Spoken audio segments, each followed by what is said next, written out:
On behalf of Dr. Zlobin, who's the president of Center on Global Interest, to our panel discussion today on the assessment of Russia's military. He's on his way to Moscow, which is good. We get sort of fresh information and feedback. My name is Mike Purcell. I'm the director of operations for Center on Global Interest and of Relevance, a retired Marine officer who spent a lot of time in this part of the world. The impetus for the publication that you have, and ultimately the panel, was a discussion we had about a year ago amongst ourselves. I spent a lot of my career on an arc that went from dissolution of the Soviet Union, a lot of optimism, partnership for peace. As a young guy, I didn't necessarily get the strategic context, but nonetheless, there was a sort of sense of something good happening. As time went on, I was able to study in Moscow for a year in the early 2000s, relatively benign environment, felt very welcome, relatively free to travel. As things went on, I further got involved in the UN mission in Georgia, spent time in Abkhazia, working in an increasingly adversarial relationship with the Russian representatives there. I went on to work with security cooperation with US partners in Eastern Europe, most notably Georgia and Ukraine, and we can start filling in the blanks from there. So that sort of arc as we approach two big milestones, I think. One is obviously the 25th anniversary of the dissolution of the Soviet Union. And then secondly, the NATO Warsaw summit is approaching very quickly, and a lot of these things are sort of gonna hit a point where we have to sort of reassess how we got here and why and what it means for us. So that's sort of the intent, is to help us get there. But very specifically, as a military officer, once again, I'm interested in sort of the details, objective and clarity regarding the men and material, the qualitative and quantitative assessment of what we're talking about in regards to military capability in that context. What does that mean for policy? What does that mean for our perception of threat, which is capability plus intent? And the intent for our organization, CGI, is to provide that for an interdisciplinary audience. So these guys understand nuclear weapons, rockets, all that technical stuff. I am a ground combat Marine. I don't necessarily understand that stuff. You don't need to either in order to understand sort of what that means for strategy and policy formulation. So we're going to demystify that a bit, I think, with some really wonderful people.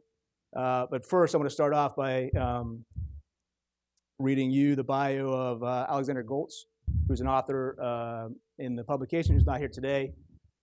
He is deputy editor-in-chief of the website ej.ru, which, for those of you that are Russian speakers, I hope you know. If you don't, please visit it. It's wonderful. They need your support as well, so feel free to donate online. Independent journalist site. Columnist for the Moscow Times in English. Previously served as deputy editor-in-chief of the magazine Еженедельный Journal, military editor for the news magazine Itogi, and a member of the editorial board of Krasnaya Zvezda, or Red Star. From 2002 to 3, he was at Stanford University's Center for International Security and Cooperation. Publications include Russia's Armed Forces, 11 Lost Years in 2004, Militarism, the Main Obstacle to Russia's Modernization, excellent, in 2005. And on a personal note, I would say he is somebody that you can look to understand the people involved in the Russian Armed Forces and also their relationship to society, which is something that's sort of nuanced and difficult to get at. He's a wonderful person, and we're very fortunate to have him involved in this publication. To my left, we have Mike Kofman. He is a research scientist at the Center for Naval Analysis, now known as CNA, also a global fellow at the Kennedy Institute, the Woodrow Wilson Center, International Center for Scholars. Mike spent years managing professional military education programs and military-to-military engagements for senior officers at National Defense University, or NDU, here in D.C. There, he served as a subject matter expert and advisor to military and government officials on issues in Russia-Eurasia. He's represented the Department of Defense in a number of Track 1 and Track 2 efforts with Russia and Pakistan, along with strategic dialogues and conferences with experts in the field. His prior experience includes working at the U.S. Institute of Peace, HSBC Bank, the Diplomatic Courier. He's published and co-authored articles on security issues in Russia, Central Asia, and Eurasia, along with numerous analysis for the U.S. government. I know he's got something on War on the Rocks, which is a wonderful website that provides a very sort of informed debate on these issues this morning. I've not seen it. I don't think it's on this topic, but I would highly recommend anything that he's written on that website as really being something accessible to sort of strategy and security discussions. And to my right, very fortunate to have down from Newport today, Nikolas Gvosdev, professor of national security affairs at the US Naval War College in Newport, Rhode Island. He made it clear to me that if you don't like something he says today, talk to the Foreign Policy Research Institute, right? Yeah, FPRI. Formerly the editor of the National Interest magazine, senior fellow at the Nixon Center in Washington, D.C. Nicholas received his doctorate from St. Anthony's College, Oxford University, where he studied on a Rhodes Scholarship. frequent commentator on Russian and Eurasian affairs. His work has appeared in such outlets as Foreign Affairs, Financial Times, Los Angeles Times, and Orbis. He's appeared as a commentator on CNN, Fox News, MSNBC, National Public Radio, and BBC. And again, the national interest, I find your stuff there, and I find it to be sort of very helpful in the same way that Mike's stuff is on One of the Rocks. So the schedule today is 10 to 15 minutes for Mike, is the sort of primary author of our publication. Then over to Nikolas for 10 minutes or so for some comments. And then we'll go straight to Q&A with the audience. And I'll say now, I will not ask questions in deference to probably a very sophisticated crowd. I'll ask you to, we don't mind statements. This is not a crowd of sort of people who don't have valid opinions. Just make them concise, brief, useful, constructive, and then end with a question, please. So with that, to Mike. Okay, thanks, Mike. So as Mike said in his introduction, this is essentially a two-part piece. I wrote one part. Sasha Golts wrote another part. He's a good friend of mine, and he said he was perfectly happy with having me represent his views here. I think we largely agree. We have a few points of disagreement, me and Sasha. As military analysts, we have to. If we agreed on everything, then you'd only need one of us. You'd find inefficiency. So, and I'll highlight some of those. But what I'll attempt to do is basically kind of do a quick executive summary of what we think about Russia's military capabilities, modernization, reforms, and some of the takeaways. And I have, barely less than 2 pages here worth of talking points to keep myself on track and try to keep this within 15, 20 minutes. So first, kind of trying to understand what we think the key accomplishments are of looking back from military reform starting in late 2008 and the military modernization program that was launched in 2011. And the first one is, the linking of national level decision-making to the military, right? Which can translate into rapid deployment when so ordered by political leadership. Basically, Russia's greatest accomplishment, if we look back over the last 7 years, is that in February 2014, when Vladimir Putin decided that Crimea was going to be on, things actually happened. That is, the military came alive, people boarded aircraft, units began to move out, 2 task forces that were improvised began to form on Ukraine's borders, et cetera, et cetera. The National Defense Management Center that was later debuted was originally viewed as kind of a large PR stunt, but turns out it isn't. It actually does serve a useful coordination function amongst the military and with the political leadership. Next is strategic mobility within Russia, right, of high readiness units. And how many of these are can vary. Sasha wrote about 30 to 40. We can debate the numbers and what size force that amounts. But first, when we say that, we mean airborne units and Spetsnaz units. And that comes together with higher readiness forces among the actual ground force, the land army. And essentially, today, Russia has a standing army that can offer some percentage of the force and firepower in every district. How much they can deploy by region actually varies, because some regions, some districts have a higher level of readiness than others. But it can be quickly brought together, task organized. Whether they can command this force as a meaningful army is a separate question, but it's certainly infinitely better exercise than anything NATO has. Overall, big chunk of the reform was a large-scale consolidation of units, bases, and garrisons. No more empty shell units or a paper force that's now been transitioned into a much smaller but physically present army. At 2011, I would say Russia's combined armed forces were probably less than 700,000, the number. Today, probably closer to 900,000. That's a little bit debatable. Some people say 150,000, but it's clearly increased. The ultimate goal was to abandon the Soviet legacy of mobilization and the post-Soviet legacy of having a mobilization system that could not be mobilized in response to contingencies. Basically, after the Soviet Union, they tried to have a small mobile force that didn't work and still keep up mass mobilization. Soviet army, which was empty, but they could never mobilize it for actual contingencies in conflict. The whole thing was defunct. And they revived operational status among some of their higher-end conventional assets, such as more functioning percentage of the submarine force, the strategic bomber force, tactical aviation, combat aviation, these sort of elements of the military. Tier 1 special forces were stood up fairly recently, really in 2012, for extraterritorial operations, and in some ways this is kind of a mirroring and attempting to adopt some of the lessons from America's JSOC, Joint Special Operations Command. I think we very effectively demonstrated in the last 15 years what you could achieve if you had special forces and they were backed by limited use of conventional power. And no doubt Russians and other near-peer adversaries saw it and said, you know what, this looks like a great idea. It's a low-cost way to try to achieve political gains. And they've really demonstrated the capability for limited expeditionary operation despite very obvious constraints in lift, both sea lift and airlift. On the whole, very few losses in Syria, despite some mistakes you saw recently. 4 AK-52s look like they blew up with a fueling accident in T4. But overall, this is a huge turnaround from the disastrous performance of Russia's Air Force in the Russia-Georgia War in 2008. And so you understand why this is important is because very few countries have the ability today in the modern day world to conduct expeditionary operations independent of anybody else, okay?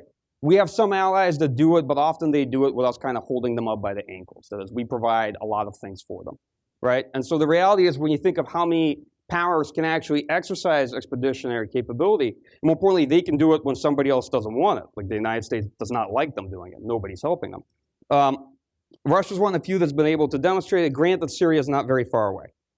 All right, next, let me move on to the state armament program, and here I'll be brief because I think this is the kind of turgid stuff that's better read in the report, and the report's fairly short in of itself. Well, the original idea was to spend close to $700 billion by 2020, starting from 2011, but understood that this was kind of going to go in 5-year plans. In case you're wondering, the next 5-year plan that was going to come out this year is suspended because of the state of the economy. They don't know what the budget's going to look like. So what was supposed to come out in 2016 has now been delayed. So we don't actually have a 5-year projection for the state armament program. Now, they understood that 70% modernization of the force by 2020 was very unrealistic, but it's sort of like a stretch goal, right? And today they claim that the force, depending on services, is about 30 to 40% modernized. What does that mean? I call this in reports sort of a metaphysical assessment, right? Because modernization can mean literally whatever you want, Suffice it to say that it's an arbitrary designation, right? But Russia's defense sector has steadily spooled up production, and accounting has become a lot more honest. Meaning originally, a lot of things that were declared as new production were actually modernizations. And now they're counting a lot more honestly actually the production of new aircraft, new helicopters, whereas before a lot of what was new was actually equipment that was modernized and brought up to some higher level of capability or life extension. Modernization is making its impact across the force. Some services are obviously seeing a lot more modernization than others, right? The Navy remains an industry laggard. While submarine construction continues apace, the rest of the shipbuilding not so much. Just so you know, amongst Russia's defense industries, which all have their woes, shipbuilding has always been the worst and still is the worst. Russian ship classes are becoming smaller, but more lethal and have multi-role capabilities. The Navy remains important to Russia's status as a great power, even though it costs too much, because you sort of ask, Russia's a large Eurasian land power, why does it need to spend so much money on the Navy? Why does it have a Navy fixation? Well, obvious reasons. Because from Russia's perspective, and Vladimir Putin didn't invent this concept that goes back to superior great, you want to be a great power, you need to have a Navy. And if you want to do status projection, you need to have a Navy, okay? Nobody sees your 2 tanks. One of the key requirements of being considered a great power is you have to be a power somewhere outside of your region. And the Navy really helps you do that, or at least project the image that you can do that.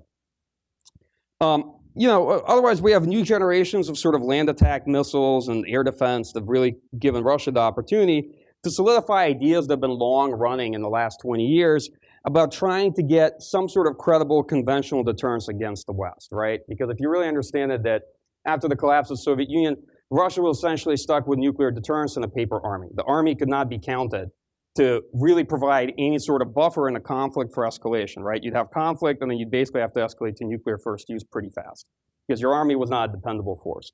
And since then, things have turned around, and here you can see, if you put together both Russian A2AD in a couple geographic contexts, which are sort of, where are we going to have the likely fights, all right? Black Sea, Baltics, defense of, let's say, Russia's Northern Fleet, whatnot, northwest route to the Arctic. So there you have the credible ability to, one, project some denial with your conventional defense. And the second part of that is you have a very limited parity with the West in long-range standoff conventional weaponry, such as land attack cruise missiles, right? And that allows you to essentially be able to conventionally reach out and touch both the Europeans, the United States, others, right? And you're probably, if you're thinking about conventional deterrence, you're not going to trade missiles for missiles with the United States because the United States has way more missiles. So you're going to go after non-military targets or something else of significance, right? I'll summarize the modernization state armor program by basically saying the chief threats to the state armament programs are first the budgetary constraints. 2015 was the best year in Russia's defense budget since the collapse of the Soviet Union. It's 3.3 trillion rubles, about 4.2% of GDP, which was their peak, right? And, you know, obviously everybody understands the economic woes in Russia, largely due to oil prices, somewhat due to sanctions, you know. Russia was going into economic recession. If you wipe those two off the books, Russia was going into economic recession in January of 2014 either way. A lot of us even forget that.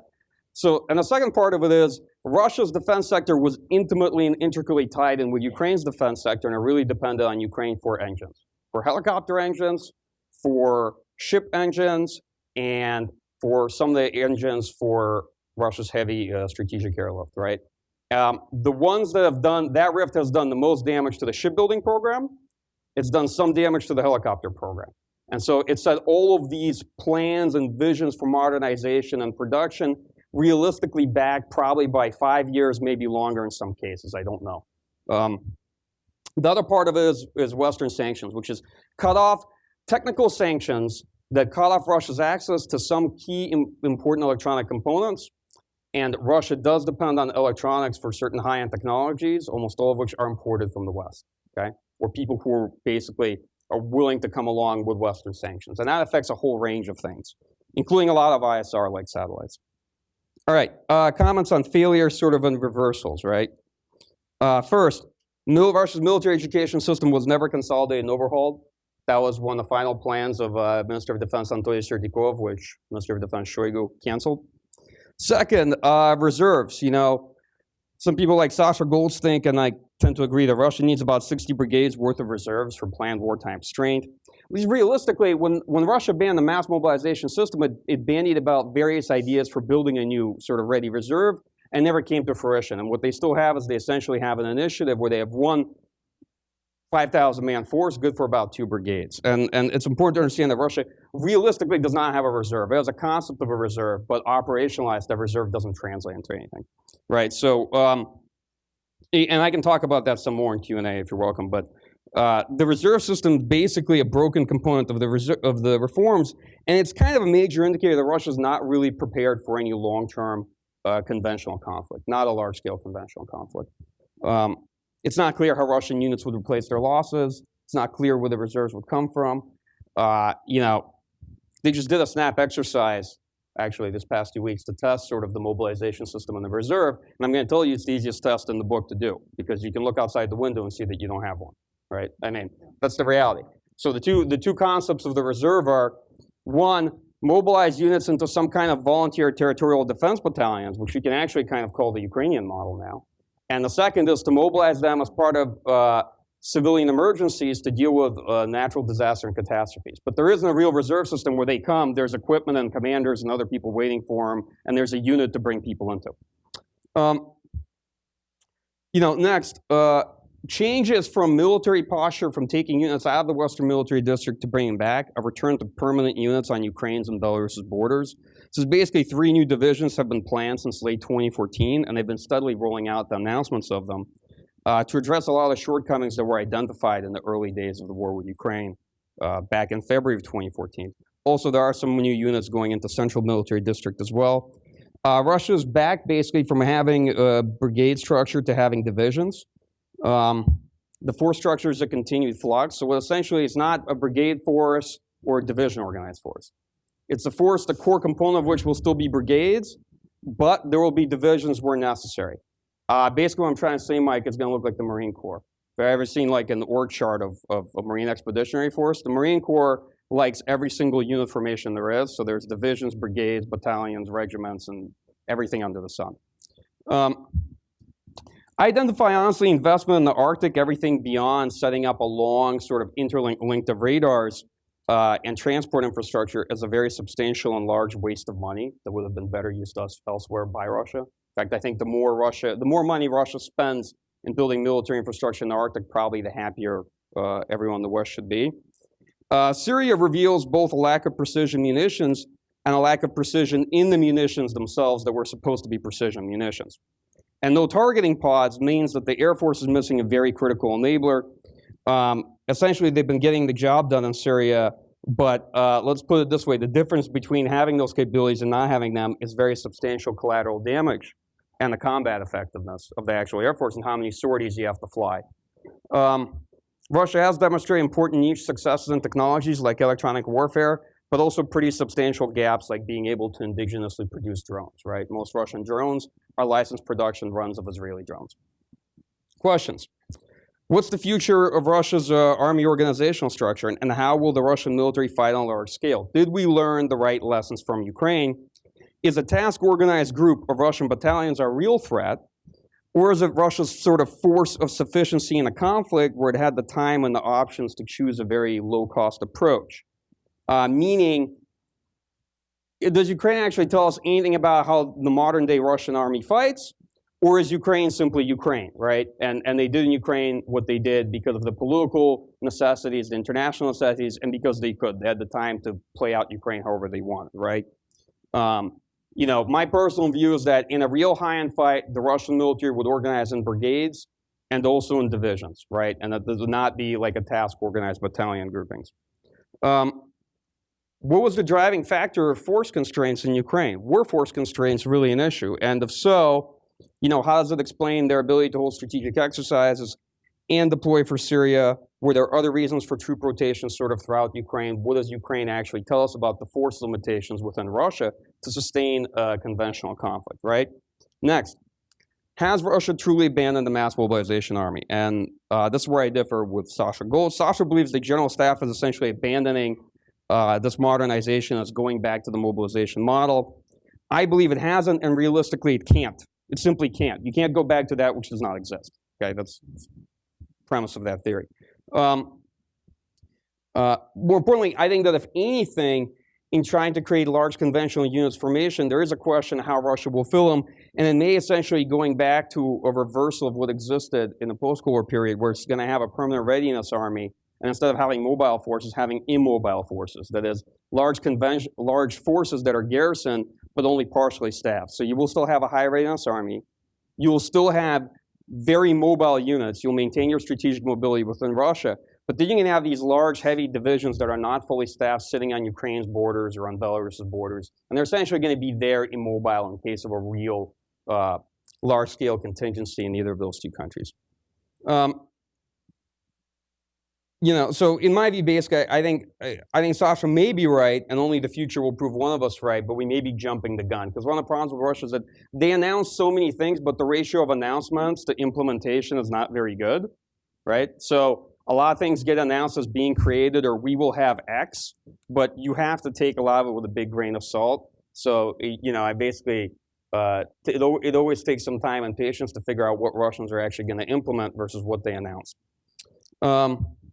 Finally, what are the financial constraints going to do with the military? Ultimately, Russia has to choose between the quality of the force and its equipment. So you have operational readiness, training cycles, all the benefits to the servicemen that made service attractive, that allowed them to steadily increase year on year, the contract service component of the Russian military. And that really has to be weighed in the next 2-3 years against the state armament program, because you just can't have both, okay? You have budget constraints. They've defended the defense budget mostly so far, and basically slid a lot of the cuts into the state armament program. But eventually you're going to get to the point within the next couple of years where you have to make choices. So the Soviet Union had this decision to make, and the Soviet Union always chose steel over men. Basically said, we will have lots and lots of steel because quantity is a quality of its own, all right?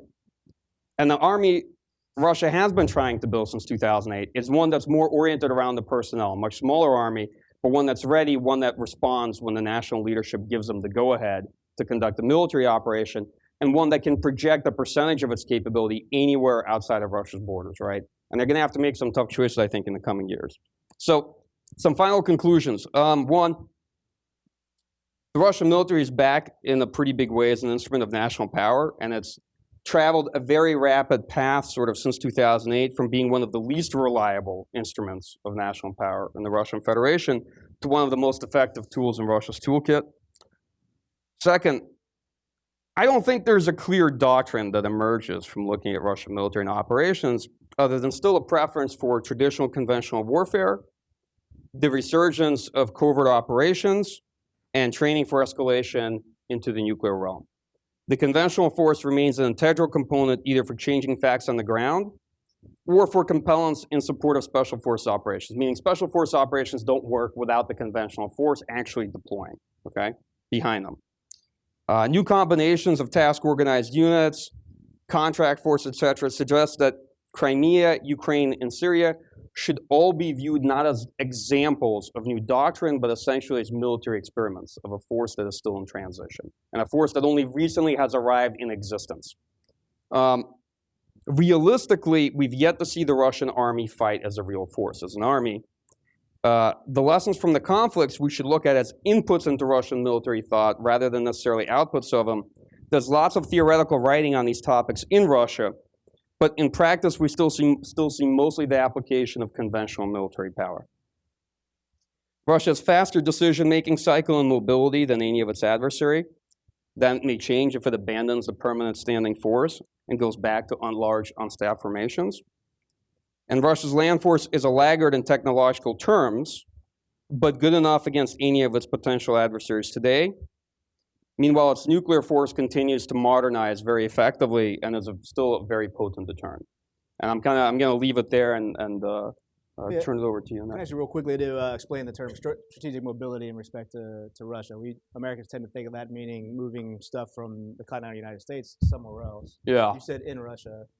Yeah, well, so Russia and the United States always have two fundamentally different challenges. The United States' job is to move its assets somewhere else around the world to project power. Russia's challenge is projecting power from within Russia to Russia's border. Why? Russia's the largest country on earth. When you look at Russia's military, if you put everybody together in a ground force, you maybe have 300,000 troops defending 1/7 of the world's landmass. It's pretty huge. So the challenge is getting around from where you are in Russia to where the conflict is in Russia. And if that conflict is, in Central Asia or in the Caucasus, or that conflict is all the way up in the Baltics, that's a real huge order. And so where Russian forces are positioned, where they're postured, is very important. It tells you a lot about where Russians expect to have their contingencies. And how the readiness level splits, where you have your high readiness troops with no warehouses, and where you have your big warehouses, but without high readiness troops, because you're expecting to call people up to go get their gear and have time, tells you a lot about what they're thinking, right? So strategic flexibility and the ability to move around basically means that Russia can take a percentage of its military capability, and that obviously starts with the highest mobility troops, which are the airborne and the Spetsnaz. They don't bring a lot of heavy firepower, but they do bring a higher level of professionalism. They're sort of what you would call elite infantry to the fight. And some percentage of the ground force in some districts, particularly the southern military district's always the highest readiness because it's right by the Caucasus, and maybe the western military district is the second highest readiness. So all those units are expected to be able to provide some percentage of their force within a short amount of time to a contingency and deploy. Not the entire brigade, okay? But it's also expected that if given enough notice, the entire brigade can actually show up to the fight. And that's what I mean by strategic mobility. The ability to actually get around Russia, which is a very, very hard challenge, and it's hard to understand when you're not living in a country that's large with so many different potential contingencies in different parts of it. Thanks, man. That's great. All right. Sure. I'll take it from there. Let me just reiterate my disclaimer, since my day job is to work for the federal government at the Naval War College, and so my comments today are in my personal capacity and my own opinion.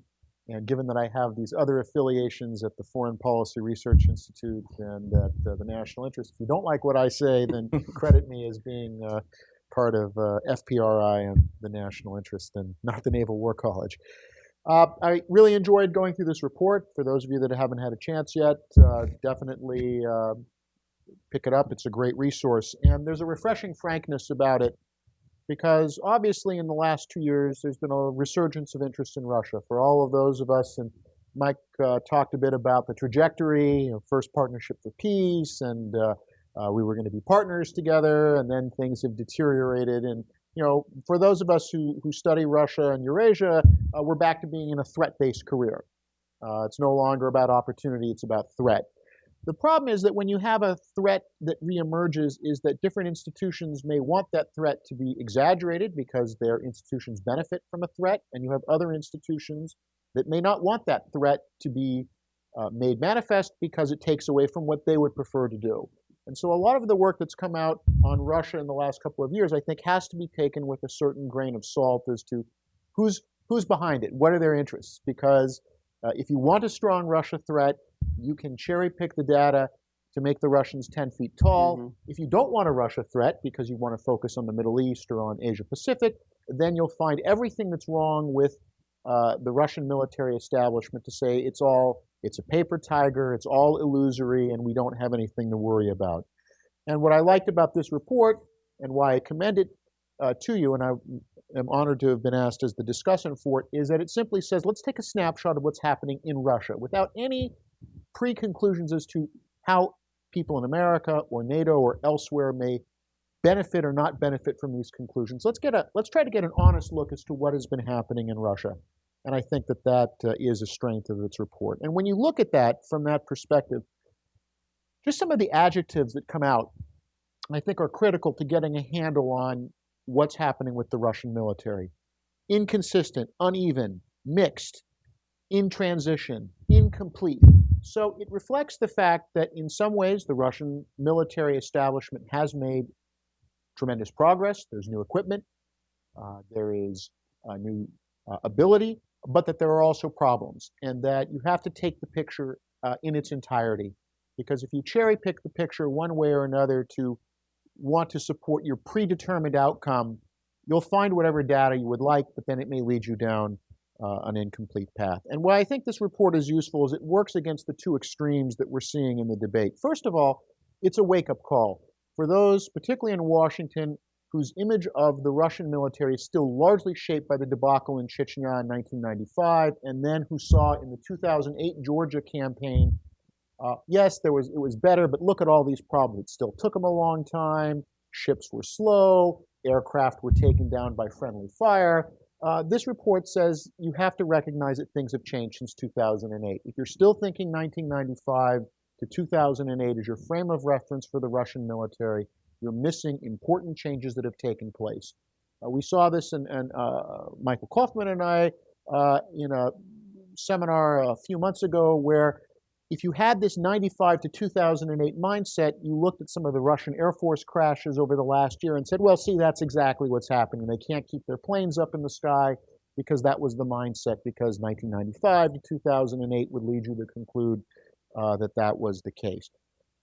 On the other hand, the report is a corrective for those who want to turn the Russians into 10 feet tall adversaries who can't be stopped, that they can be crossing the Elbe and the Rhine within a matter of hours, and they'll be at the English Channel and nothing will stop them because, it's 1985 all over again. And the report again also points out that there are some problems with that view as well. And I think what it does is it creates a kind of set of relative balances, which says, look, in the overall estimation, the Russian military, even with all of these reforms, changes, new procurement, is nowhere near what the U.S. military can do. It is not a peer competitor to the U.S. military. The U.S. and NATO together at full capacity, Russia is not a peer competitor. But then it's when you start breaking things down that picture becomes more muddied. And so the first is, of course, is that Russia may not be a peer competitor to the United States. It certainly overawes every military in the Eurasian space. No group of post-Soviet militaries in any of the other post-Soviet states really hold a candle to it. And then when you start to disaggregate the United States from the rest of NATO, and you start looking at what European allies are spending, and Michael again made the reference to the fact that NATO can do a lot of things usually because the United States is the 75% plus provider of key capabilities. Remove the United States from that equation, the picture gets a bit murkier. And I think that's an important point in this report that says if the United States, say, were to be distracted by a major contingency in the Asia Pacific that took up more of our problems, and then there was a problem in the Persian Gulf simultaneously occurring where we now had to divert to there are some things then to be worried about as to whether or not Europeans on their own, without Reforger, without those kind of connections back from the United States, might then have some problems if the Russians then decided to up the ante. And so I think that's an important component of this report, is to get that sense of relative balances. And especially this point about expeditionary capability, that Russia may be weaker than the United States, but it does have independent expeditionary capability. It can't match the United States, but it can put people and equipment down away from the continental Russian bases, can support them for a while, and that is a capability that in the modern world only a few countries have. And a number of our allies in Europe have been shedding these capabilities over the last number of years. China, of course, is gaining them as well, and so that is a worrying trend that the U.S. still has these capabilities. Russia has them in much smaller numbers, but it has them, and then that's something we have to keep in mind. What I thought was very useful about the report as well is it laid out very clearly a number of the tensions in the Russian military modernization project, that you have a clash between strategic imperatives and political ones, so that Russian strategy may be leading you to a particular type of military structure, brigades, moving away from mobilization. Political imperatives, though, about the old guard likes military mobilization. You have, is the defense industry in Russia supposed to be producing top-notch equipment, or is it supposed to be providing jobs and keeping people employed? Do you want a happy contract military that has lots of benefits, or do you say they're soldiers, they should be able to suck it up? They don't need all these benefits, so we're going to find a way to cut there. You have those clash of strategic and political imperatives in place. You have this debate, and the report, I think, lays it out, where we don't have absolute clarity as to what the exact limits are of what the Russian military can do. When can we say confidently that they are overstretched? There was the debate that, well, how can they do Ukraine and Syria at the same time? They must have overstretched by this point.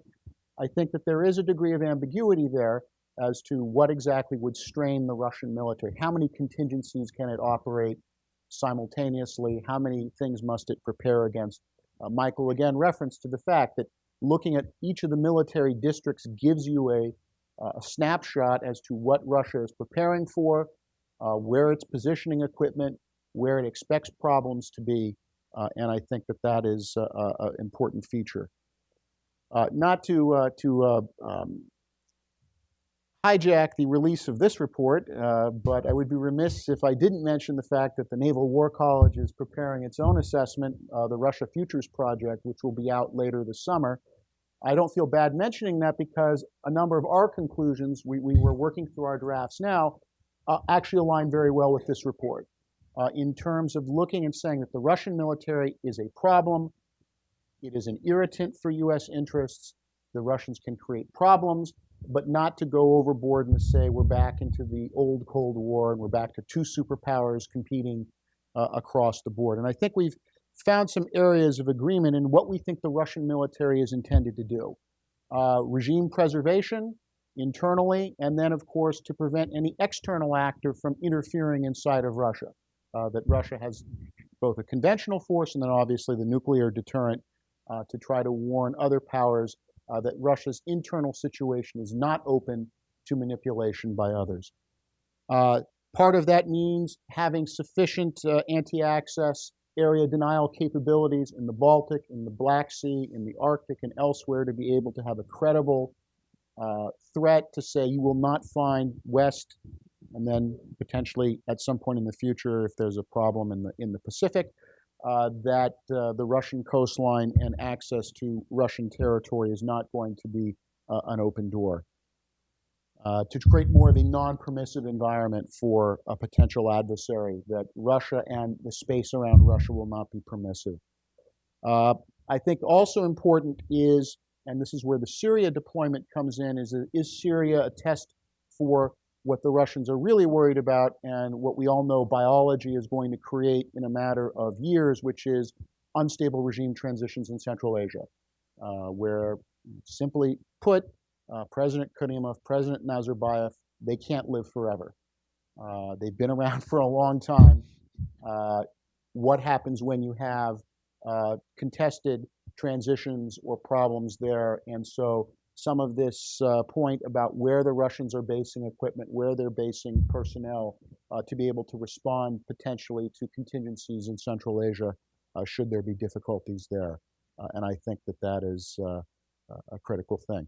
The debate on the Baltic and the Black Sea, Michael knows this, Michael Kofman knows this very well because, of course, has been my point, that the Russians, I think, have feinted very well in the Baltics. They've gotten our attention there. We rush to the Baltics, and then what happens, in my opinion, is that the Black Sea, I think, is the greater area where the Russians are seeking to really change the strategic environment.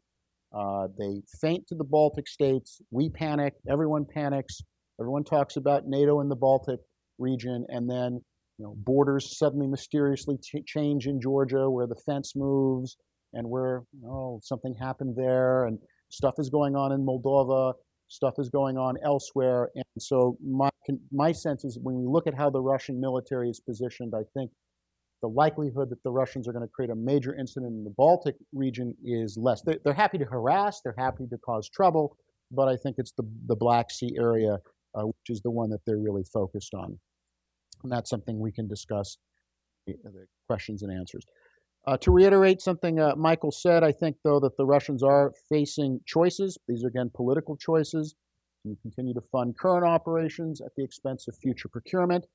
Do you have your force be driven by the strategic environment or by political necessity?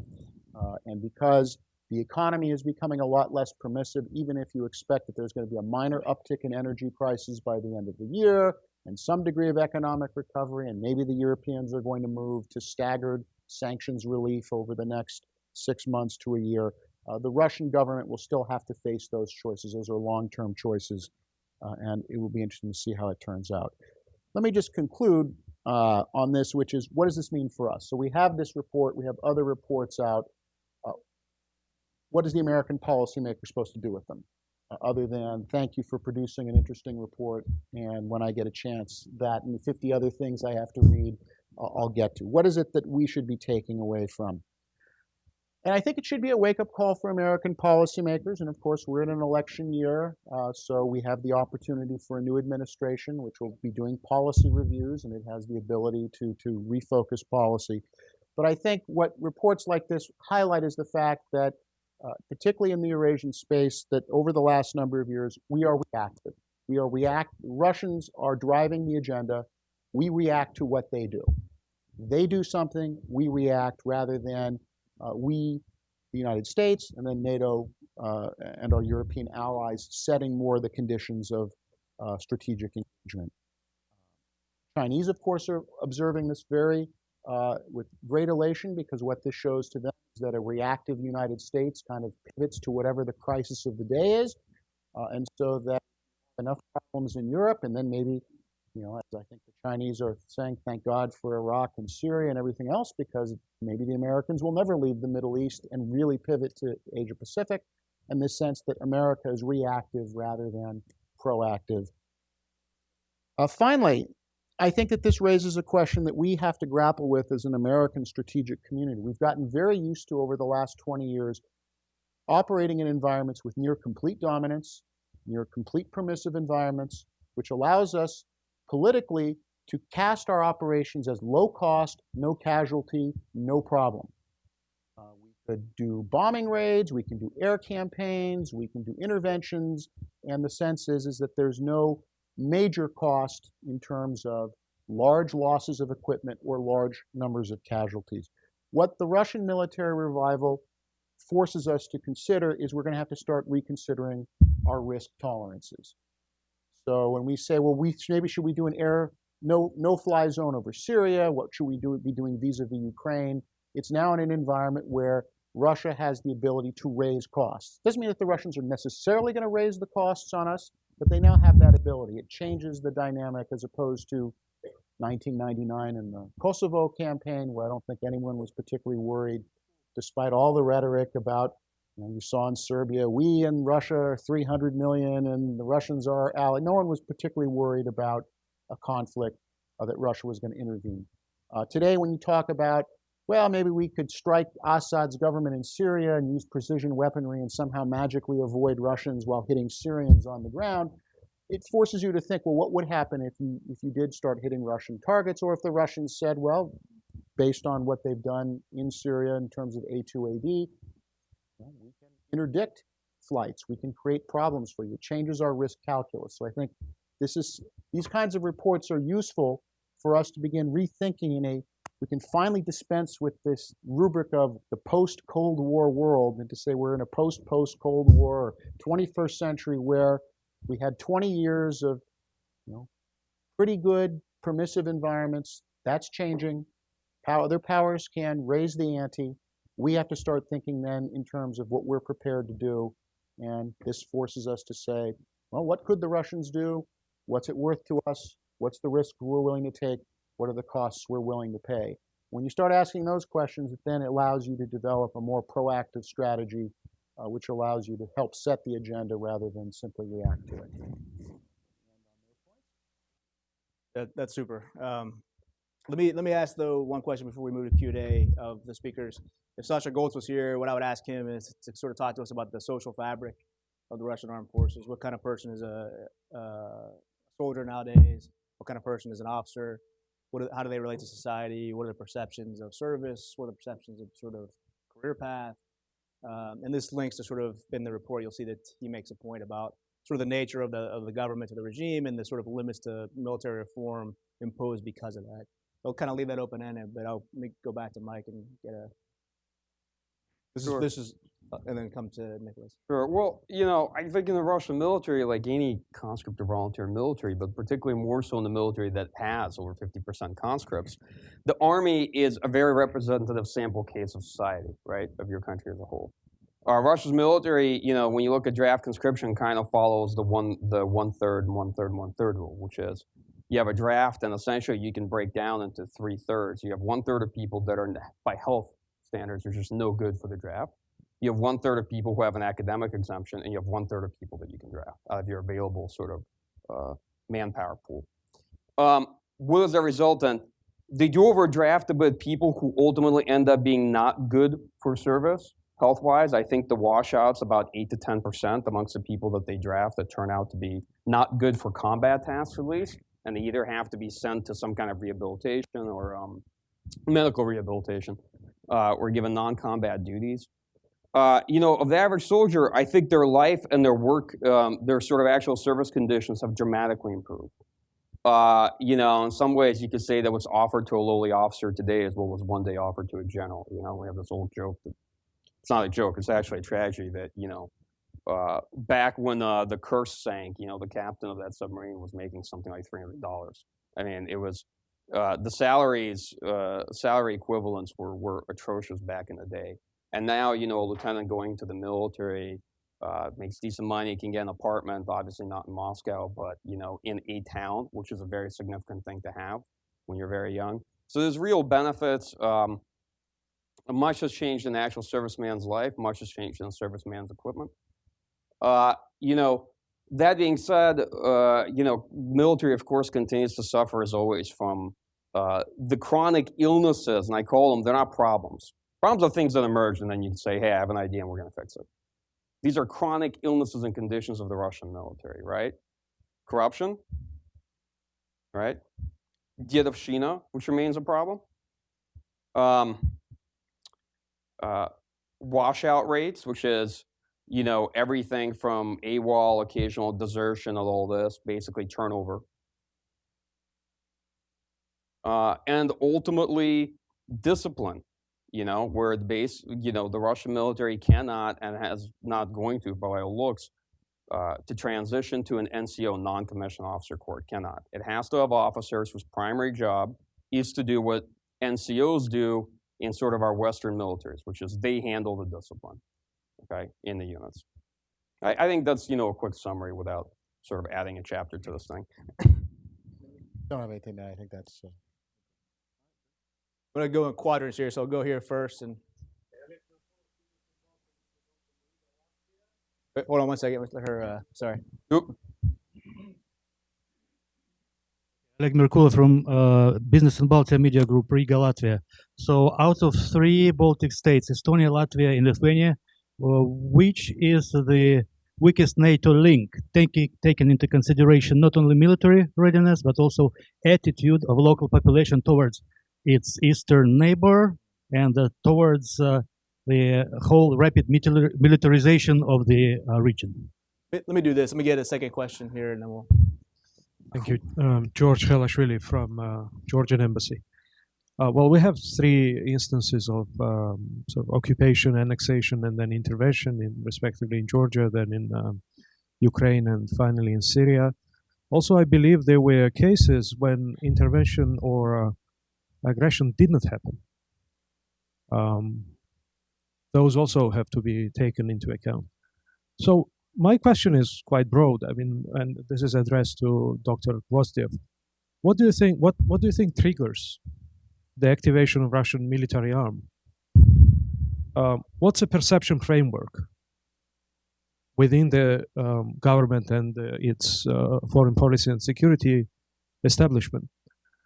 Or is it entirely arbitrary?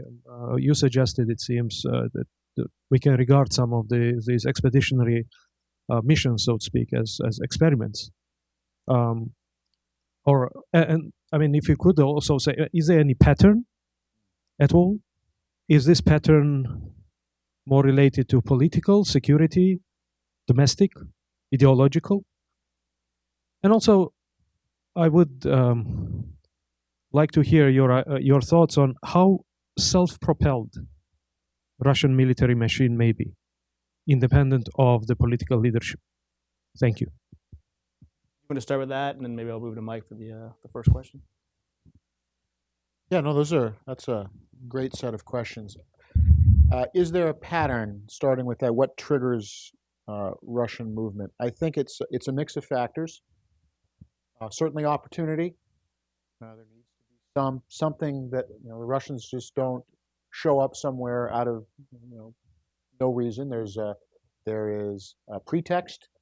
There is an insurgency. There's an ethnic problem. There's something that gives a pretext for intervention. Linked to the relationship of the government with Moscow, what I think we've seen with some of the military conflicts in the recent years is that this has been a challenge, and again, a response to what I think has been a U.S. and European problem of making commitments without commitment.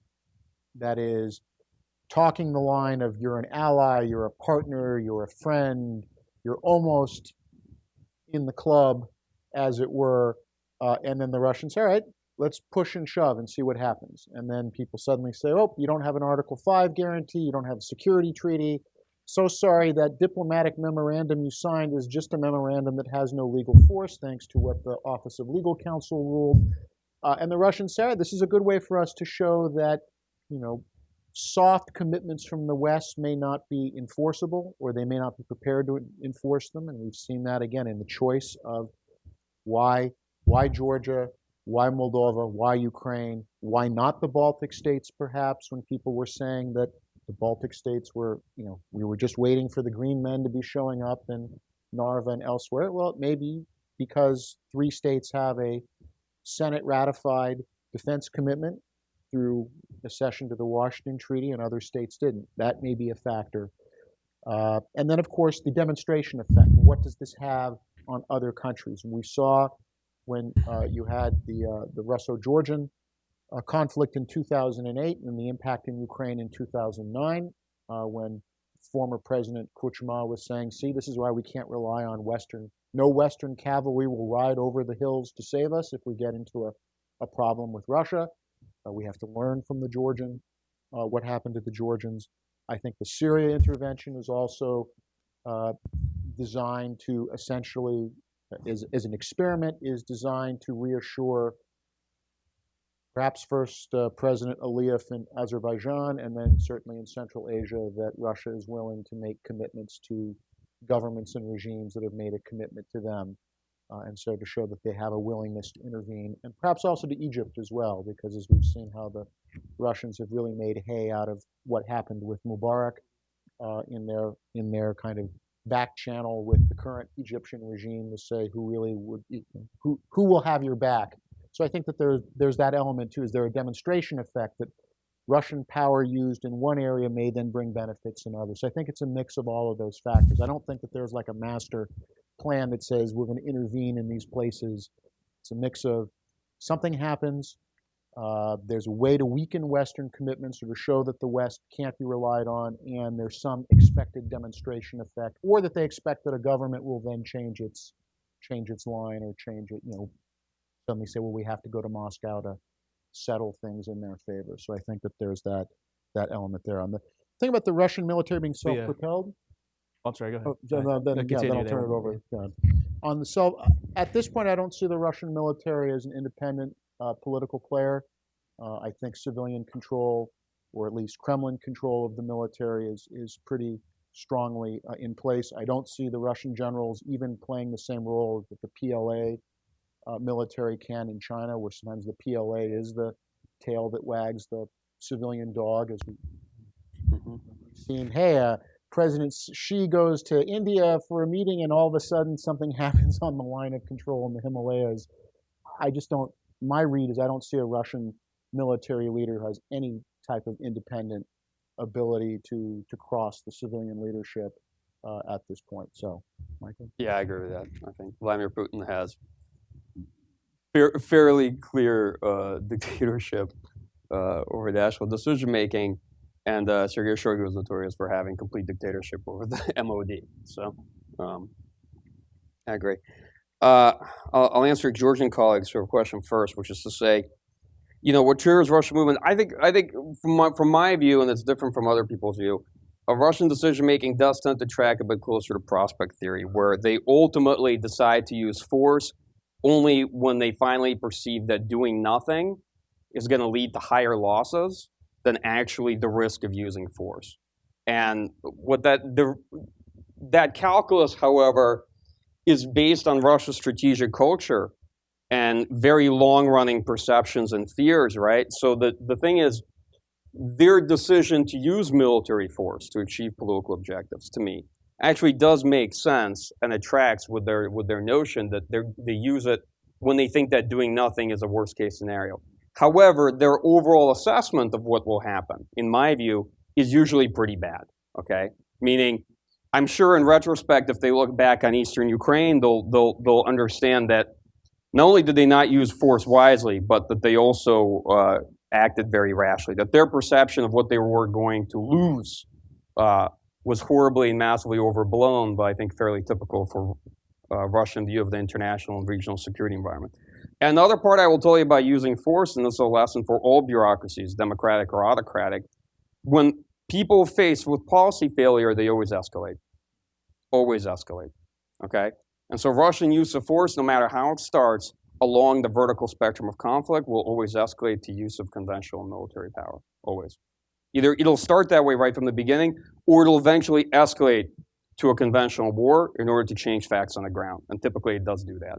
But people always escalate when they face policy failure from the earlier decision.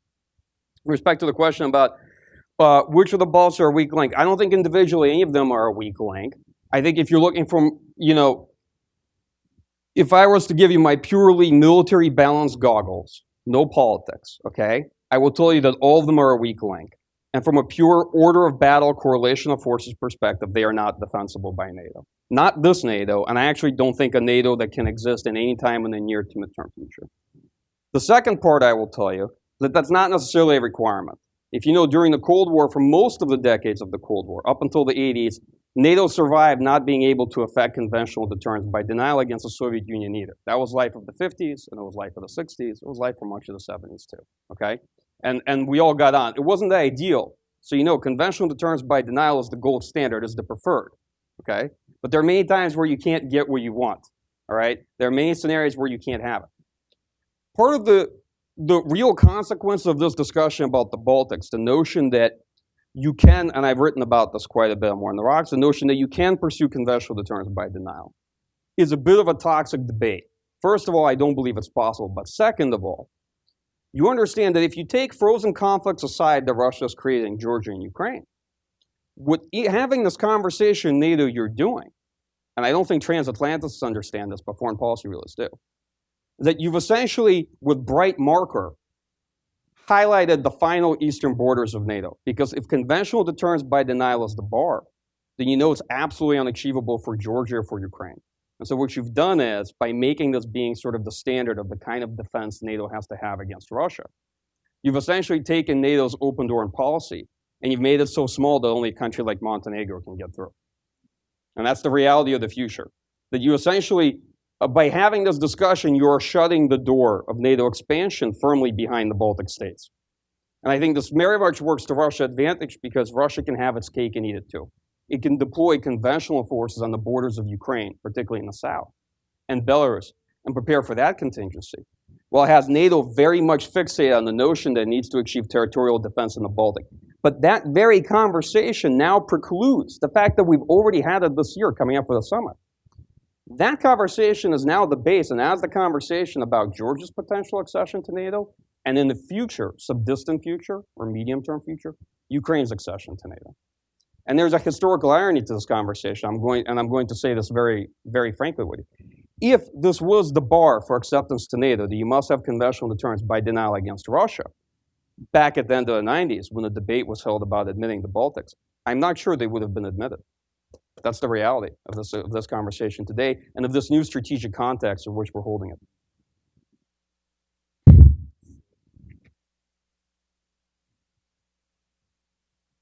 Thank you. Alexis Sapchenko. Does it work? Yep. One quick question, one a little bit philosophical question. The first one is, for us non-military oriented people, the problem number one with Russia is nuclear strategic weapons, which you did not mention today at all. And the question is, what is the status of those weapons today? Are they rusty pieces of metal, which would cause more trouble for Russia itself, or they're perfectly tuned to fly at any second?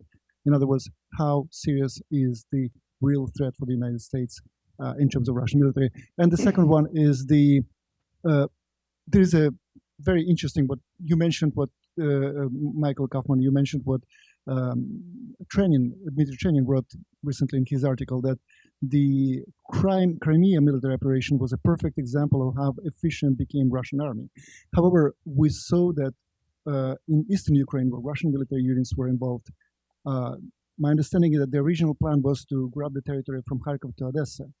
And the unprepared, untrained, poorly equipped voluntary battalions managed to stop separatist/Russian troops. Isn't it? No. Okay. Thank you. That was my question. Take that. Okay. Do you want me to go first, Mike? All right. Nuclear weapons. I briefly mentioned about the modernization of nuclear weapons. So modernization of Russia's strategic deterrent has been financially always a top priority. And it's been a top priority in the state armament program too. And my short answer on Russia's nuclear weapon arsenal is that it's, in my view, in very good shape, both regarding testing of warheads and secondarily regarding modernization of key elements of the deterrent, right? As you know, Russia is 3 submarines deep into its new SSBN class. We're 0 submarines deep into our Ohio ship replacement program. We're just in the discussion of how to fund it, right? Russia continues to work on a replacement for the SS-18 Satan with the Sarmat. It has a number, it actually has across the board, if you were to look the last 5 years, the number of programs in missile delivery, basically new missiles in design, both strategic and probably sub-strategic, almost rivaling that of the Soviet Union, I think close to 10, so across the spectrum.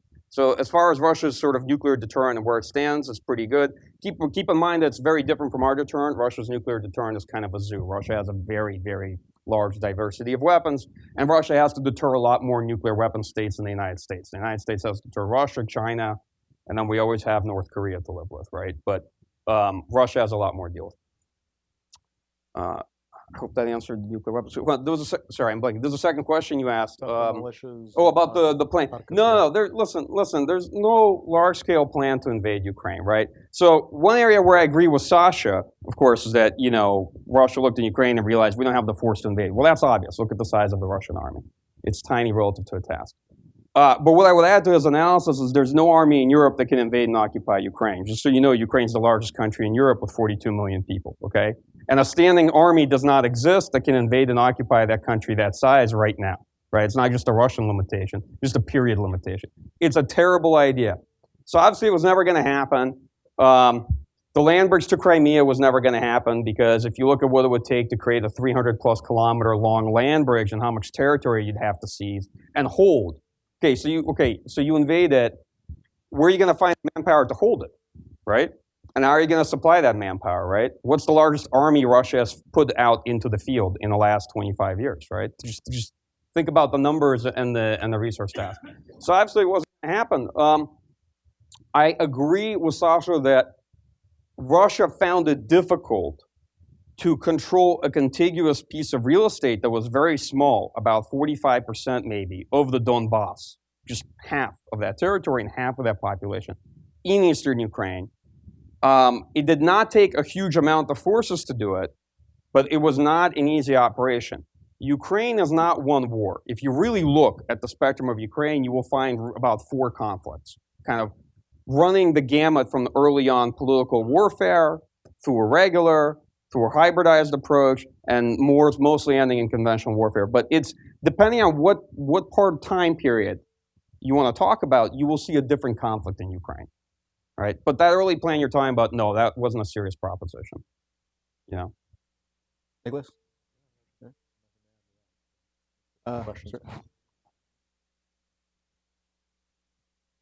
Bill Veal, I'm President Emeritus of the US Kazakhstan Business Association. I wanted to pick up on a comment that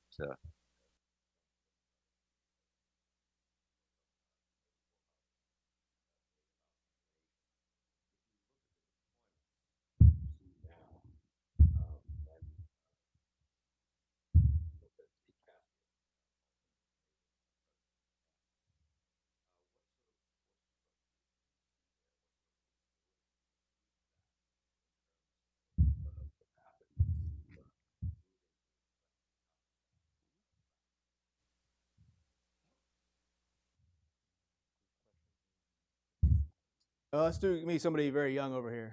I'm going to call you middle-aged, like me. Stephen, you don't qualify. How about this guy back here? Try to say ageism. Ageism, yeah. Ageism. All right. Judith Mandel. I'm interested in 2 aspects of the development of the military. One is the potential impact of the demographic crunch that is coming on the ability of the Russians to recruit the kind and quality of forces needed to maintain an effective military. When is that likely to start? And the second is, what are the conflicts to the extent that you can identify them between the development of this kind of rapid mobilization and Spetsnaz capability and the traditional FSB and intelligence services, which have their own vision of how this is supposed to go down and what their role might be? Do that, and then next time we'll do an intern. Somebody's an intern in here. Anybody? Close enough? So let's handle those 2 questions, and then we'll go right here. All right. Very much. I'm actually an intern at CSIS and Russia Eurasia program. My name is Mikhail Strakany. I have, first of all, thank you very much for the interesting presentation. I have 2 brief questions.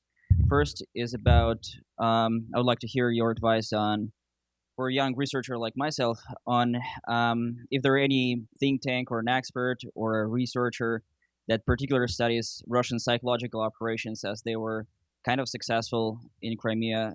My second question is about hybrid warfare. I'm perhaps the only person in this room that don't really understand what does it mean, and Don't be too quick. why it's new. What's actually new in it? How is it different from the good old school cover secret operation, guerrilla support? I don't know, involvement of Soviet troops in war in Korea, where they put on Chinese uniform and piloted Soviet jets, having Chinese on it or identification marks. So Excellent. So we got 3 questions. We got Kazakhstan, Central Asia, demographics, and hybrid warfare. So any volunteers? I'll go quick on the Central Asia and Caspian. I mean, obviously, The Russians have been developing and reinforcing the Caspian flotilla, show that they're dominant there. The launching of the cruise missiles into Syria from the Caspian was a deliberate choice. We didn't need to do that. That was a demonstration effect to say, Caspian flotilla has this type of firepower. My sense, Michael, I don't know if you may have anything different on that, but yeah, the Southern Military District, rapid, having the airborne units ready, being able to move quickly, whether it would be the pretext of helping, ethnic Russians in Kazakhstan are under threat, or we have to secure nuclear facilities because, Islamists are going to take them over, and but the ability to move quickly, I think that they have those capabilities there. Again, why did they reinforce into Syria from the Southern District? Is to show that they had those capabilities and to use Syria as, if it worked for Syria, then now it can work in these other cases there. So I think that they're preparing for these my assessment is that they're preparing for these contingencies. Doesn't mean that they're going to do them, but they think that within the next couple of years that they have to do that. Briefly on the demographic crunch, you may have a different sense. I mean, I think that on the one hand that you look at the demographics and you see both problems, but you also saw an increase in an annexation of Crimea. It means 2 million more people added to the mix. And my sense also is that contract service not only for Russians inside of Russia, but to the extent that people from other parts of the former Soviet Union are potentially a manpower reserve. You get to get Russian citizenship, or this is a way for you to reconnect. And so, is there a large, that even if you are worried about Russian demographics, and you look at, even with the economic situation, and you look at how many Ukrainians are displaced now in Russia, have left the Donbass. I mean, 700,000 went west into other parts of Ukraine, and another 800,000 have gone east into various parts of Russia. So, there's demographic change. And what are some of those people going to necessarily do? Are some of them going to turn to military service because that's their ticket to citizenship and to getting a security? I'm just throwing those out as speculation, but that I know, again, we fixated on this, there'll be 80 million people in Russia by 2050, but that's assuming that everything is a straight line projection from now to then. And, there are ways in which the demographic situation in Russia can be reversed. And annexation of territory is one way. An anecdote from the Naval War College, when we had our alumni, Michael was there with us in Garmisch, and Naval War College now has a bunch of Russian Navy alumni all of a sudden who came to Newport to study as Ukrainian Navy officers and now find themselves as officers in the Russian Navy. So I mean, that's another way to solve your demographic problem is, you poach the officers and men of other countries. So. I mean, well, the new Kilo electric subs, these electric subs are just going into the Black Sea as the former naval commander of Ukraine subs up Russia. And even after Crimea was annexed, the captain, a large part of the crew of Ukraine's only frigate Hetman Sagaidachi, when they put back to port in Odessa, resigned and then went to Crimea and signed up with the Russian Navy. That's an untold story of what happened 3 months after Crimea's annexation. That's true. Russia did get a whole bunch of Ukrainian Navy officers. About 2/3 of Ukraine's contingent in Crimea either resigned and then signed up commissions with the Russian military. Okay, so first question: Russian force in Caspian Navy. Absolutely agree with Nick. Key concept to understand. So 2 bodies of water where Russian Navy actually dominates is Black Sea and the Caspian Sea, and most particularly in the Caspian Sea. Probably the main change in that Navy, it's pretty small, but because it has land attack cruise missiles, not that many, it's got a rack of about 32. It can project that sort of offensive firepower, very, very long range. You'd be surprised how far you can reach with that. It's not a lot. I don't know what 32 cruise missiles can, ultimately get you. It can get, if you need to put it on TV, it can get you really good effects. But in terms of military gains, you fire them and then you have to go reload. You're not going to achieve big victories there. Important to understand, the Russian military, really best commander is typically the commander of Central Military District. The current commander there is the former director of military operations in the Russian military, and the current current head of Russian General Staff, Gerasimov, is former commander of Central Military District. And the Syria operation is run by who? Head of Central Military District. And if you look at the medal list for Syria 2 months ago, you'll see the deputy commander of the Central MD. as the one getting the medal. Now, some people in NATO may be disappointed. What are you saying, Mike? Are you saying that the best commander isn't running the Western Military District? Yeah, that's exactly what I'm saying. I'm saying that actually, if you look through the promotion chain, Central MD seems to be more important than whoever is going to invade the Baltics. And if you look at who runs the sort of expeditionary operation, the hardest operation you could possibly be given, it's ultimately our Central MD. So you can see that they're really consistently thinking that there is going to be a contingency there. They will be using force there sometime in the future. At least that's my perspective on it. Demographic crunch.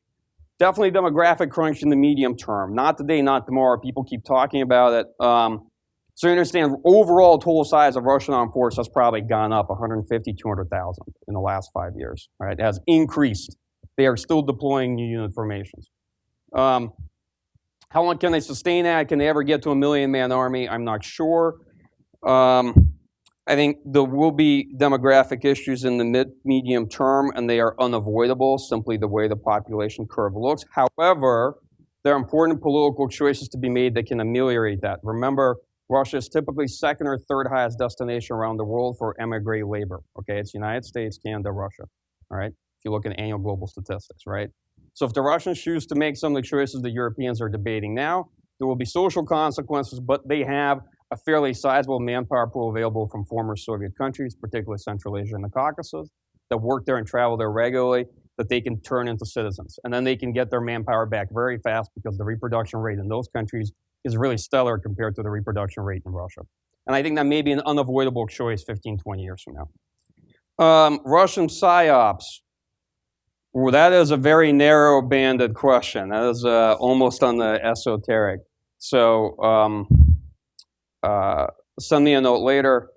I would say start with basic sort of concept of operational tactical control, psychological operations, so probably with Timothy Thomas at MFMSO and reflexive control theory, and work your way from that bigger picture of approach of what you're trying to do, from influencing the adversary perspective and operation, to then breaking out, unpacking some of the tactical stuff. And you can look, maybe Mark Galeotti has something in a Special Forces book on that.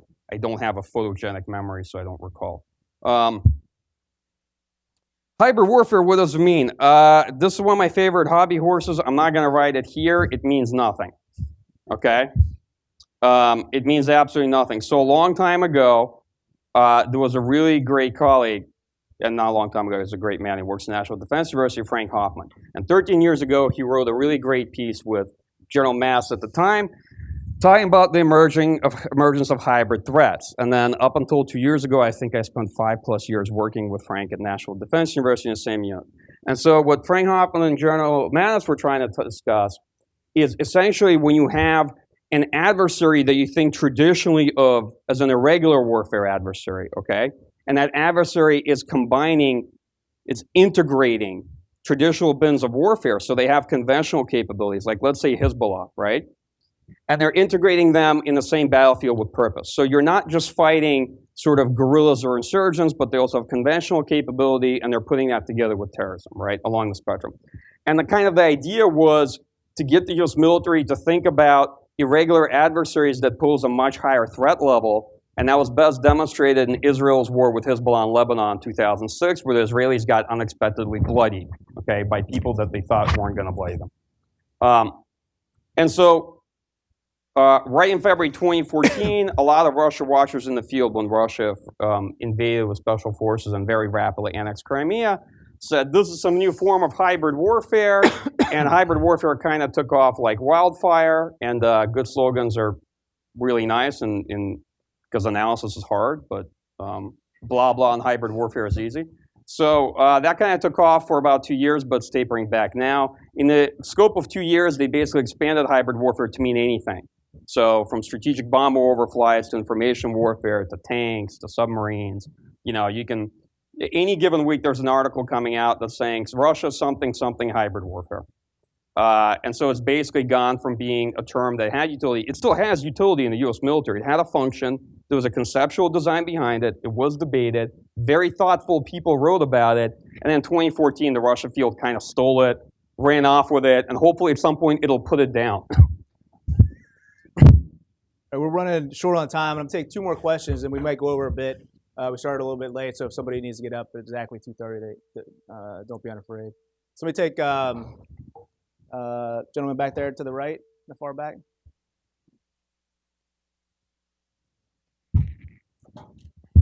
Andrea Larion of Kate Institute.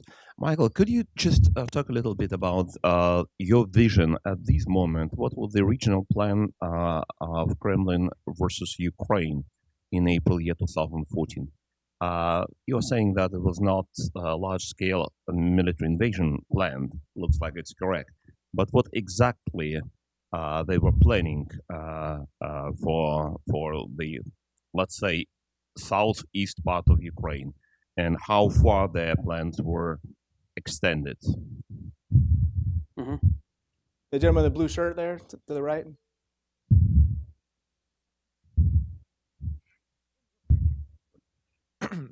So you guys talked about the capability, like the Russian domestic capability of producing like high-tech stuff, precision munitions, drones.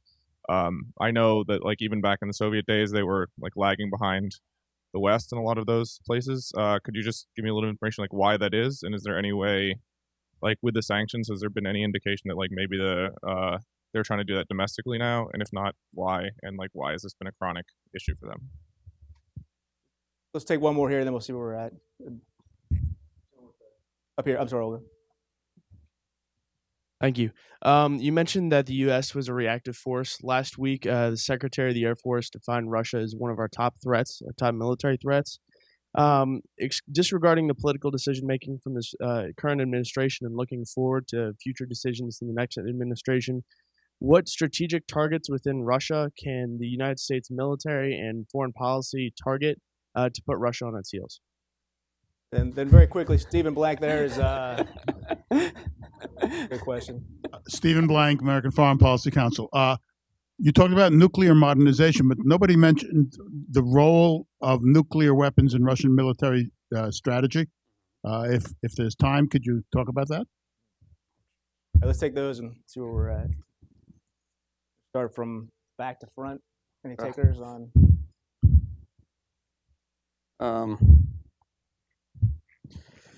Okay, 1 second. Okay, do you want to go? Want me to go first? Well, let me take the question of if we do move, if Russia is once again moving into being our chief adversary, what are we going to do? What are we going to target? Two things on that, and that is, it goes back to this realization that we're moving into a new era where the United States is no longer, or back up for a second. Putin's view of the world is that there are two types of countries in the world. There are agenda takers and agenda setters. And you don't want to be an agenda taker because that means someone else can force their agenda on you. So you want to be an agenda setter if you can, but you want to prevent being an agenda taker. And when you look again at what the Russian military has been doing over the last number of years, it is minimally designed to prevent other countries from forcing an agenda on Russia, and then to try to make Russia an agenda setter, Syria, Eurasian space. If we're going to go back to saying, well, Russia's a threat, and why I say we're reactive to this is because when that was said only a couple of years ago, people laughed that out of the room. So the fact that we have gone 180 degrees on Russia being a reset partner to being the top #1 threat kind of shows we're reacting, because not a lot changed in Russia. I mean, we're still dealing with the same government. We're still dealing with the same set of objectives. And so our thing changed. Some of it is that, if we're going to say, well, Russia is a threat and the regime is a threat and its removal is a U.S. policy goal, and a policymaker wants to make that explicit, go back to what we did during the Cold War. You start drawing up the plans of what damage are we prepared to inflict on Russia? What are we prepared to receive in return? Because that's the beauty of the nuclear deterrent. And as much as it may pain my service, and this is why I'm speaking on my own here, not speaking as a person who works for the Navy, but the Navy can't guarantee 100% ASW destruction of the Russian submarine force to prevent a second strike. So we have to so what's the calculus? What are we prepared to do? On the other hand, this also reflects, and this is a larger discussion beyond Russia, we have become very binary in Washington. And I know this is a completely separate subject, but we used to be good at things like geoeconomics. We used to be good at wielding non-military tools of national power. And now every discussion in Washington seems to be use military force or do nothing. Those are the only choices that we now have. And you say, well, what about geoeconomics? What about, all of this amazing non-military force and power that the U.S. could wield, and somehow it's off the table. So that's the other question. New administration may say, a military confrontation with Russia is suicidal for the United States because of the nuclear question, and I think on modernization, it's good enough. The earlier question, is it rusting junk? Well, maybe some of it is, maybe 20% of it doesn't work, but they've got enough that even if there's a 20% failure rate, the 80% that's left will still not leave us in a very good state at the end of the day. So then the question is not the military, but what are the other instruments of the U.S. government prepared to do? And we've seen in Ukraine that what we did in 1989 for Eastern Europe was not on the agenda for Ukraine in 2014. The massive amounts of economic and financial leverage that we did in 89, where we took the Japanese to task in 89 for doing loans. So what are you doing loans? You're going to do grants, you're going to do direct, and then what do we offer Ukraine? We offer them loans now. We're doing what we criticized the Japanese for doing 25 years ago. We have to recover those tools of national power, because if it only becomes, right, we always hear this in Newport, right? If every problem is a nail, if all you have is a hammer, every problem is a nail, we got to break out of that, because what the Russians have done with their military modernization is to raise the cost for us to use the hammer in a variety of places. So we either put the hammer away and get something else out of the toolbox, or we got to say we can't do anything. So good to sort of, sorry. That's great to sort of get to strategy here at the end. So let me ask you to address that same question. About what we should do.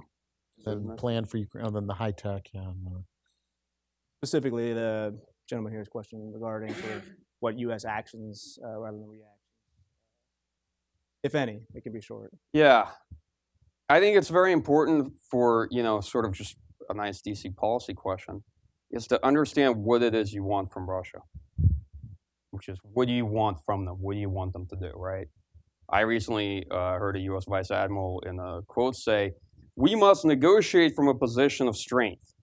Negotiate what? What are you negotiating? They're not going to negotiate their surrender with you. Negotiate what? Their withdrawal from Ukraine? Not in a position to negotiate that. They hold most of the cards. What are you actually negotiating? What do you want from Russia? What do you want them to stop doing, or what do you want them to start doing, right? And what's your plan for getting there? So, as I said, the two things it's important to understand. First, policy failure does lead most types of government to escalate, right? Which is why you see this sort of boisterous and just an endlessly defiant Russian position. Second, at some point you're going to run out of sticks, and if the sticks don't work, then you're in trouble, okay? I think that's a real challenge for the next administration, because I think this administration hasn't used up all the sticks it's got, but it's used up a lot of them without a whole lot of coercive effect. They've had punishing effect, right? Punishment, but they haven't achieved leverage. They haven't gotten the coercion you want. They haven't gotten real policy changes. I don't think that the military instrument is the right one for us. And the reason why is, while Russia is not a peer adversary, you will find that our power really starts to peter out as we get close to Russia's border. And the balance of interest is not necessarily in our favor either. They care a lot more. So there, I think I agree that economic, diplomatic, and informational instruments, national power, and really the fact that the United States sits at the top of the international system from a political and economic perspective is our advantage and our comparative strength. This is kind of a good, I'm trying to think what else I could add to it, but I want to, in fairness, answer briefly a couple of other questions these individuals asked. Yeah, be quick. The high tech and the what was the plan for Ukraine? Yeah. The Soviet Union lagged in high tech technology because in Soviet Union, first of all, it didn't lag in all departments. Actually, Soviet Union collapsed at the top of its sort of technological might. And a lot of the weapons that we see Russia deploying today are weapons programs that are being developed in the 90s and had no money. So if the Soviet Union had continued, we would have seen all these sort of creatures of Novator and Almaz-Antey 10 years earlier, if not sooner. The Soviet Union's military production, unfortunately, was very much tied into the actual economy and political system of the Soviet Union, not into military necessities. Whereas we had a defensive concept against the Soviet Union in Europe that was a technological offset. We had a driving battle plan that required high-tech technology to offset Soviet conventional superiority. Whereas the Soviet Union produced tanks to produce tanks to produce tanks, okay? A large part of the economy, okay, in the Soviet Union was based around military production, and some of it had absolutely no military rational basis whatsoever. And also, of course, quality, right? The difference between a Soviet communist command economy and, a capitalist system. Quality is a big factor. And the Soviet Union chaffed a large part of its production and produced so much that it could say 30% of what's coming on this production line is defective, just chuck it. Russia can't do that today.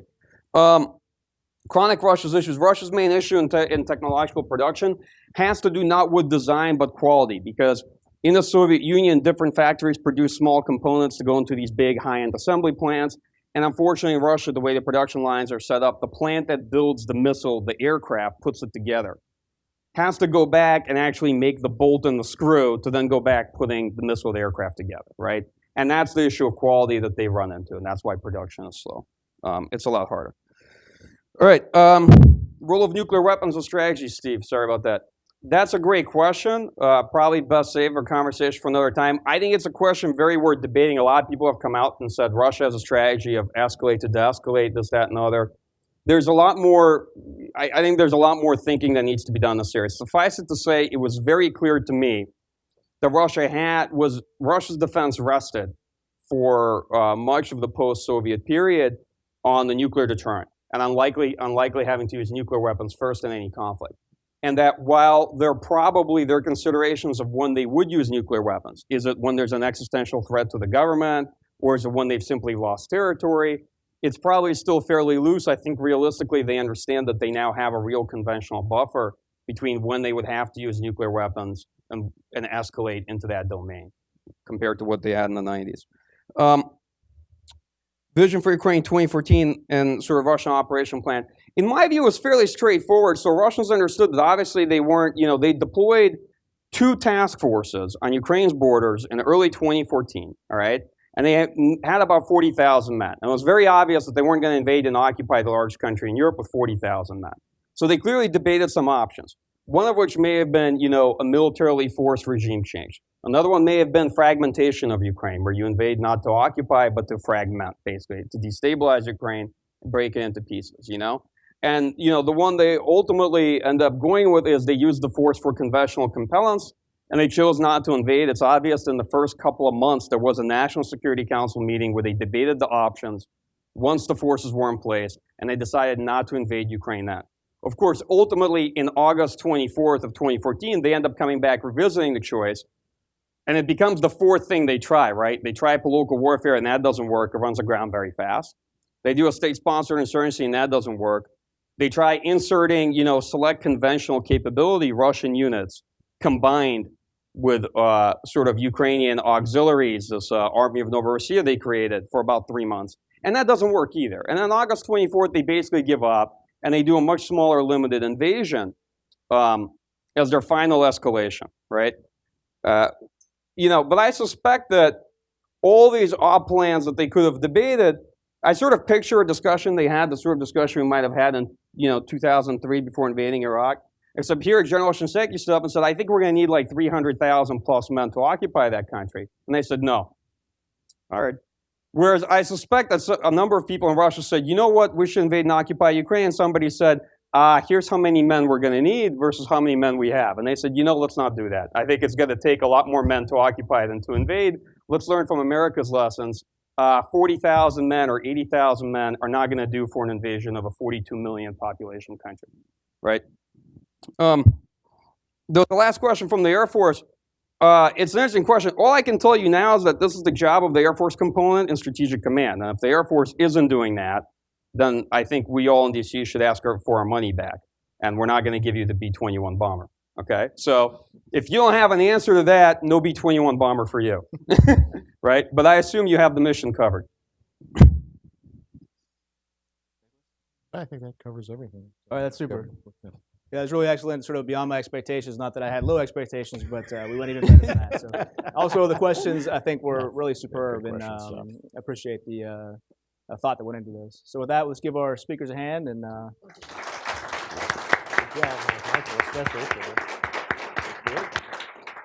and we have the reports outside, and then I believe we have a sign-up list out there for a daily.